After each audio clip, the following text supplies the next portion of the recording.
Hello दोस्तों, नमस्कार। SM किसी चैनल में मैं आप सभी लोगों का दिल से बहुत बहुत स्वागत करता हूं। दोस्तों, ये आज के दिन का आखिरी वीडियो है एंड जितने भी इंपॉर्टेंट खबरें अभी बाजार में चल रही है वो सारी आप लोगों के सामने यहाँ पे रखना चाहूँगा। चलिए स्टार्ट कर लेते हैं डाउ जोन्स के साथ। कैसा चल रहा है अमेरिकन बाजार। तो अभी वे वीडियो बना रहा हूँ, तभी तक की स्थिति की बात करें तो जितनी भी बढ़त थी सारी खो दी है। मतलब शुरुआत बहुत अच्छी खासी देखने को मिली थी, एकदम रॉकेट की तरह तेजी आई। देन उसी के बाद ज़बरदस्त हम लोग को गिरावट भी देखने को मिली। उसके बाद थोड़ा बहुत मार्केट संभालने की खुद को कोशिश यहाँ पे कर रहा है। बिल्कुल बॉर्डर पे चल रहा है, यहाँ पे लाल निशान में आने के लिए भी ज़्यादा टाइम नहीं लगेगा। तो वैसा ही कुछ सिनेरियो अमेरिकन बाजार के साथ साथ नैस्डैक में भी हम लोग को देखने को यहाँ पे मिल रहा है। तो बिल्कुल फ्लैट परफॉर्मेंस है, आप चाहो तो ऐसा भी यहाँ पे बोल सकते हैं। मतलब कल के दिन का जो परफॉर्मेंस था अमेरिकन बाजार का वो शानदार देखने को मिला था, जिसके चलते एटलीस्ट आज के दिन हमारे बाजार की जो ओपनिंग थी वो अच्छी देखने को मिली थी। ठीक है, तो अगर यहाँ पे क्लोजिंग अगर लाल निशान में हो जाती है तो हमारे बाजार के ओपनिंग के लिए थोड़ी सी मुश्किलें बढ़ा देता है। ये पॉइंट हम लोग को थोड़ा बहुत पता होना चाहिए। एनीवेज, बात करेंगे हमारे एडीआर कैसा कर रहा है। तो इन्फोसिस का एडीआर 0.5% की तेजी, आईसीआईसीआई बैंक 1% की गिरावट के साथ अमेरिकन बाजार में वर्क कर रहा है। एचडीएफसी बैंक का एडीआर चल रहा है बिल्कुल फ्लैट। देन विप्रो की बात करें तो 1% से ज़्यादा की गिरावट है एंड डॉक्टर रेड्डीज भी 1% की गिरावट फिलहाल तो अमेरिकन बाजार में दिखा रहा है। नेक्स्ट हम लोग यहाँ पे बात करेंगे दोस्तों, तो यस, अमेरिकन बाजार में आज के दिन के लिए इंपॉर्टेंट डेटा आप सभी लोगों को पता है, जीडीपी का डेटा यहाँ पे सामने आने वाला था। तो जीडीपी का डेटा यहाँ पे सामने आ चुका है। अगर हम लोग बात करें इसके पहले का जो डेटा था, कभी Q1 का डेटा की बात करें, अमेरिकन बाजार की बात करें तो 1.1 एक्सपेक्टेड था। डेटा 1.3 आया, अच्छा आया था। देन नेक्स्ट जो डेटा आया था 1.4 एक्सपेक्टेड था, एक्चुअल में 2% आया, बहुत बढ़िया परफॉर्मेंस था। देन 1.8 एक्सपेक्टेड था पिछले टाइम का एंड देन 2.4 यहाँ पे आ गया, मतलब बहुत अच्छा था। इस वक्त के डेटा की बात करें 30 अगस्त आज के दिन की बात करें 2.4 एक्सपेक्टेड था, बट हकीकत 2.1 देखने को यहाँ पे मिला है।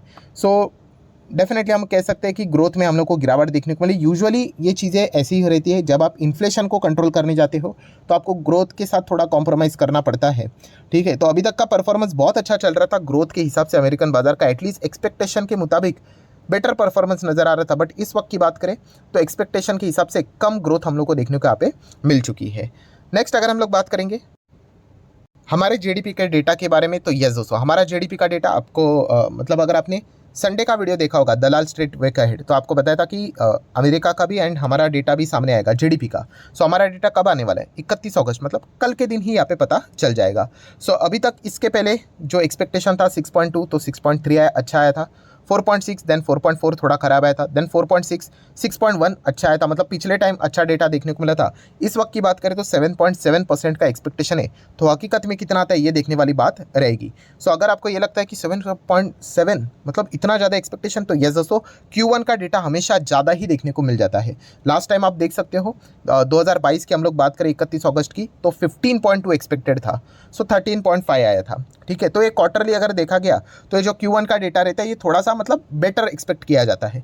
तो देख लेते हैं कि कल के दिन हमारा डेटा कैसे रहता है करके। अभी इन्फ्लेशन की बात करें तो हमारा इन्फ्लेशन का डेटा तो बहुत ही ख़राब आया था, 7.44, अभी भी आपको याद होगा। जीडीपी में क्या फ़र्क पड़ा है तो कल यहाँ पे पता चल जाएगा। एटलीस्ट 7.7 अगर आ जाता है तो भी मार्केट इसको थम्स अप दे सकता है। तो ये एक देखने वाली बात यहाँ पे बन जाती है। यूजुअली देखा कि यूजुअली मार्केट क्लोज हो जाने के बाद हम लोग को ये डेटा देखने को मिल जाते हैं।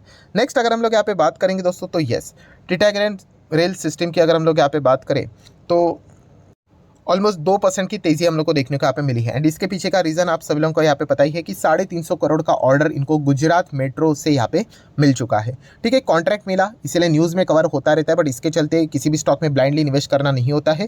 कंसिस्टेंसी मैटर करते हैं, फंडामेंटल्स मैटर करते हैं, ये भी पॉइंट पता होना चाहिए।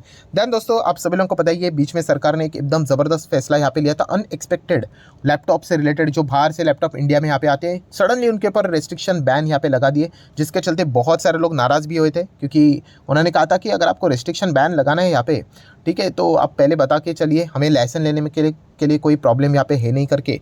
देन उसके बाद अभी एक डेटा यहाँ पे सामने आ रहा है कि डेल, HP जैसे कंपनियां, ऐसे देखा गया तो टोटल 32 फर्म है जिन्होंने अप्लाई किया है कि इंडिया में ही वो लैपटॉप यहाँ पे बनाएंगे, लोकली अगर हम लोग लैपटॉप मेकिंग की बात करें तो। ठीक है, तो इसके चलते उनको एक बेनिफिट देखते हुए यहाँ पे मिल जाएगा। मतलब आप भारत देश में ही लैपटॉप बना दो तो ज़्यादा रिस्ट्रिक्शन का सामना हम लोग को करने को यहाँ पे नहीं पड़ेगा। अगर आप बाहर से इंपोर्ट यहाँ पे करवाओगे, बाहर से बना के यहाँ पे लाओगे, तो कुछ ना कुछ तो ये चीज़ें यहाँ पे चलती रहती है। कुछ विदेशी कंपनियां हम लोग को देखने को यहाँ पे मिल चुके हैं, मैक्सिमम देखा गया 25 के आसपास तो स्वदेशी ही कंपनियां देखने को मिल रही है। देन हम लोग बात करेंगे BHEL, भेल से रिलेटेड एक गुड न्यूज़ सामने यहाँ पे आ रही है कि इनको एनटीपीसी के ओर से एक बड़ा ऑर्डर यहाँ पे मिल चुका है थर्मल पावर प्रोजेक्ट से related at Chhattisgarh. So definitely बड़ा प्रोजेक्ट यहाँ पे अगर हम लोग यहाँ पे कहेंगे कि इतना बड़ा अगर उनको मिलेगा तो ऑब्वियसली बड़ा रेवेन्यू हम लोग को आते हुए देखने को मिल जाता है यहाँ पे। बट फिर भी जैसे कि आपको पता है इन कंपनीज़ में कंसिस्टेंसी नहीं होती है। यूजुअली अगर आप देखोगे तो ट्रेडिंग वाले स्टॉक्स में इनको गिना जाता है। इन्वेस्टमेंट के हिसाब से अगर देखा गया, वेल्थ क्रिएशन के हिसाब से देखा गया तो इतना जोश इनमें नज़र यहाँ पे सामने आता नहीं है।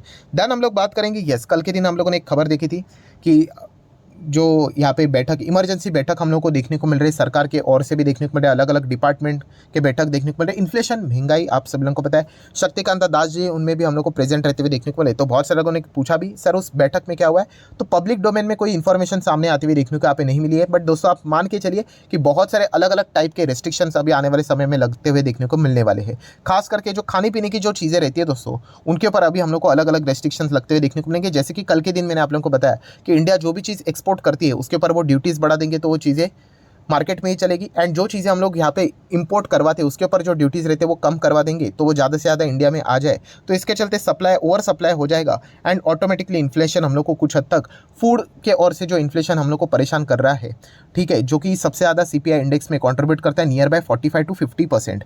तो वो अगर कूल डाउन हो गया तो मेजर इन्फ्लेशन कूल डाउन हो जाएगा। उसी के ऊपर सरकार का ज़्यादा फोकस देखने को यहाँ पे मिल रहा है। देन हम लोग बात करेंगे फाइनेंस मिनिस्टर की ओर से एक अपडेट सामने आते हुए देखने को मिल रहा है कि GDP का जो परफॉर्मेंस है, मतलब ग्रोथ की अगर हम लोग बात करें उसको स्ट्रॉन्ग रखने के ही हिसाब से काम किया जाने वाला है। And finance minister Nirmala Sitharaman ji की अगर हम लोग बात करें वो आज भी कॉन्फिडेंट है कि GDP का डेटा हमारा अच्छा ही आएगा करके। एंड इन्फ्लेशन की अगर हम लोग बात करें तो बास्केट लेवल की अगर हम लोग बात करें तो इन्फ्लेशन स्टेडी लेवल पे ही देखने को मिल रहा है। इसका भी एक पॉइंट उन्होंने सामने यहाँ पे रखा हुआ है। देन दोस्तों हम लोग यहाँ पे बात करेंगे जियो फाइनेंशियल सर्विसेज, यस JFS की बात करें तो ज़्यादा चर्चे में देखने को यहाँ पे मिल जाता है। ठीक है, अभी हम लोगों ने 2 खबरें यहाँ पे देखी थी कि प्रमोटर खुद यहाँ पे अपने शेयर्स खरीद रहे, एक पॉइंट देखा। एंड सेकंड हम लोगों ने देखा कि इंश्योरेंस सेक्टर से रिलेटेड कंपनी को लीड करने के लिए CEO की तलाश यहाँ पे की जा रही है। देन दोस्तों इससे रिलेटेड एक और बड़ी खबर यहाँ पे मार्केट्स में सामने आ रही है। देखिए खबरें रिपोर्ट के जरिए, सोर्सेज के जरिए होती है, ऑफिशियल कोई अनाउंसमेंट नहीं है। सो आप सभी लोगों को पता ही है शेर खान। सो शेर खान की अगर हम लोग बात करें तो ये भी एक बहुत बड़ी ब्रोकिंग कंपनी है। सो फिलहाल तो ये बताया जा रहा है BNP परिवास की अगर हम लोग बात करें तो इनका स्टेक हम लोग को इनमें देखने को यहाँ पे मिल जाता है। किसमें? शेर खान में। तो वो यहाँ पे कंप्लीटली एग्जिट करना चाहते हैं इसमें से। किसमें से? शेर खान से। मतलब आसान भाषा में मैं बोल दूं तो वो शेर खान को बेचना चाहते हैं। सो अगर वो शेर खान को यहाँ पे बेचना चाहते हैं तो ये बताया जा रहा है दोस्तों कि इसको खरीदने के लिए बहुत सारे प्लेयर सामने यहाँ पे आ सकते हैं। एंड जियो फाइनेंशियल सर्विसेज का भी नाम बीच बीच में हम लोग को देखने को मिल रहा है। सो डेफिनेटली अगर ऐसा हो जाता है तो AMC के साथ साथ, इंश्योरेंस के साथ साथ, यस ब्रोकिंग इंडस्ट्री में भी जियो फाइनेंशियल सर्विसेज कदम रख सकता है। ये हम लोग को चीज़ें देखने को मिलेगी। हालांकि उसके लिए खबर सच होना भी इतना ही इंपॉर्टेंट है। तो देख लेते हैं आने वाले समय में यहाँ पे क्या होता है करके। अभी इस कंपनी की अगर हम लोग बात करें तो 2015 में समवेयर अराउंड 2200 करोड़ में ऑल कैश डील हुई थी इस कंपनी को खरीदने से रिलेटेड।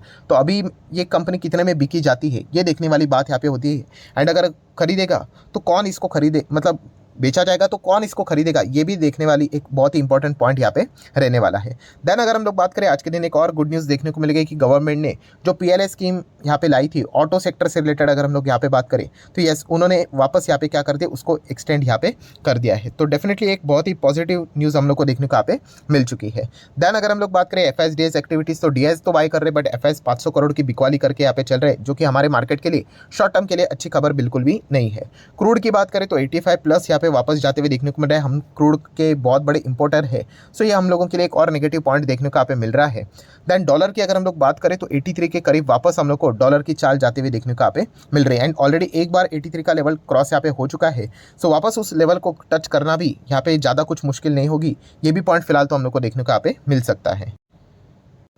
देन दोस्तों हम लोग बात करेंगे एक बहुत ही ज़बरदस्त कंपनी टाइटन। यस टाइटन की अगर हम लोग बात करें तो एक खबर हम लोग को देखने को यहाँ पे मिल चुकी है कि टाइटन इंजीनियरिंग ऑटोमेशन लिमिटेड, सो इस कंपनी ने लगभग 300 350 से 400 करोड़ का कैपेक्स अनाउंस यहाँ पे किया है फॉर द अपकमिंग 3 ईयर्स। तो क्या इसका फायदा टाइटन ग्रुप को मिलेगा? तो डेफिनेटली मिलेगा। टाइटन ग्रुप मतलब जो टाइटन लिस्टेड कंपनी है, क्या उसको मिलेगा? ऑब्वियसली मिलेगा, क्योंकि यही टाइटन से जुड़ी हुई कंपनी है, होली ओनेड सब्सिडरी है। मतलब पूरा 100% स्टेक टाइटन इंजीनियरिंग ऑटोमेशन का टाइटन कंपनी के पास ही हम लोग को देखने को यहाँ पे मिल रहा है। सो डेफिनेटली जो यहाँ पे लोग सवाल पूछ रहे थे तो हम कह सकते हैं कि यस टाइटन को इसका फायदा जरूर लॉन्ग टर्म में मिलते हुए देखने को मिल सकता है। सो ठीक है दोस्तों, जितने भी इंपॉर्टेंट पॉइंट्स थे सारे यहाँ पे मैंने कवर कर लिए। वीडियो अच्छा लगे तो चाहो तो लाइक एंड शेयर कर सकते हो। एंड डीमैट अकाउंट अगर आपने अभी तक ओपन नहीं किया है तो लिंक नीचे डिस्क्रिप्शन में 25 वीडियो की लिस्ट आपको बिल्कुल फ्री ऑफ कॉस्ट मिल जाएगी। आपका नाम, कौन सा अकाउंट आपने लिंक के थ्रू ओपन किया है, प्रॉपर्ली कमेंट में मेंशन कर देना। तो हफ्ते भर के अंदर अंदर सारे लेक्चर्स मेरी साइड से फ्री ऑफ कॉस्ट प्रोवाइड कर दिए जाएंगे ताकि आप शेयर बाजार को आसान भाषा से सीख सको। So that's it, thank you very much दोस्तों, we will be meeting our next video. तब तक के लिए बाय बाय।